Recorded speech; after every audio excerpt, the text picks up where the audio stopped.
you can see the first half of influence is a feed forward, a movement forward. This is where we open up and get information. This is where you, in the exercise, said, okay, I've seen the possibilities and realities of appreciation. What I think important is this. So that's you pulling information out of your appreciation and bringing it into the sphere of influence. Okay?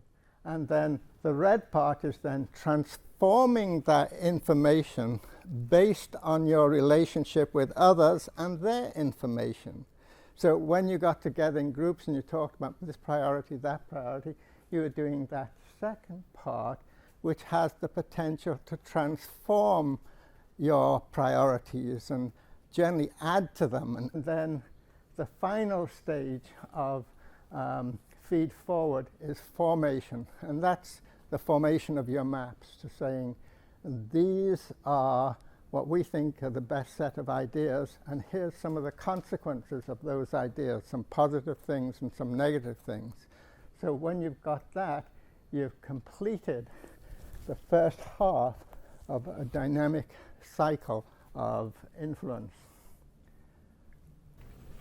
The second half is the feedback half of cycle, and that would be to say, okay, we got these charts and we agreed on this, and then you may do further exploration, or you may implement that or have further discussions with other people from which you receive more information about these priorities that you've got.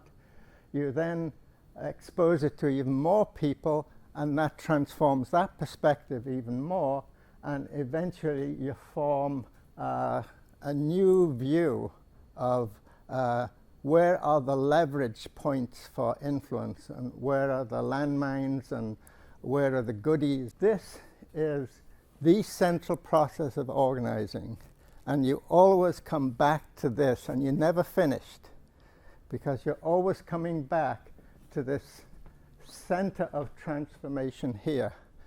And this is where people meet together and talk at every level.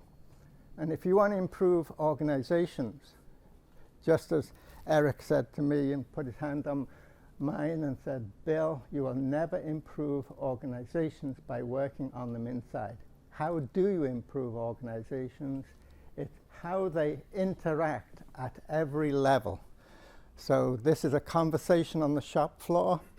It's the weekly production meeting. It's the 3-month management meeting. It's the 5-year strategic plan.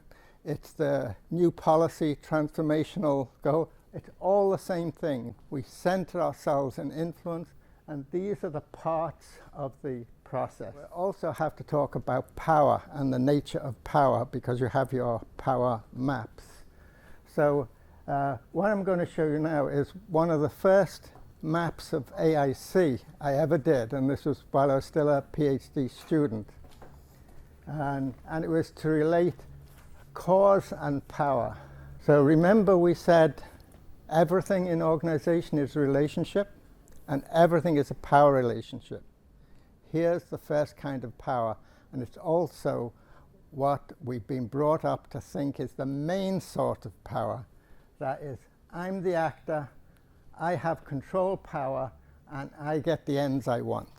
The second kind of power is when I have an influence on somebody else, and that somebody else produces an end or an outcome. And that is influence. Okay, so it's an actor co-production. Now remember, say this is the center. This is the center of influence. This is where we live. We live in co-production. Okay, then the last power is when you understand the whole situation about how people produce things and what is the effect on others of that system of production. So that is the appreciative power.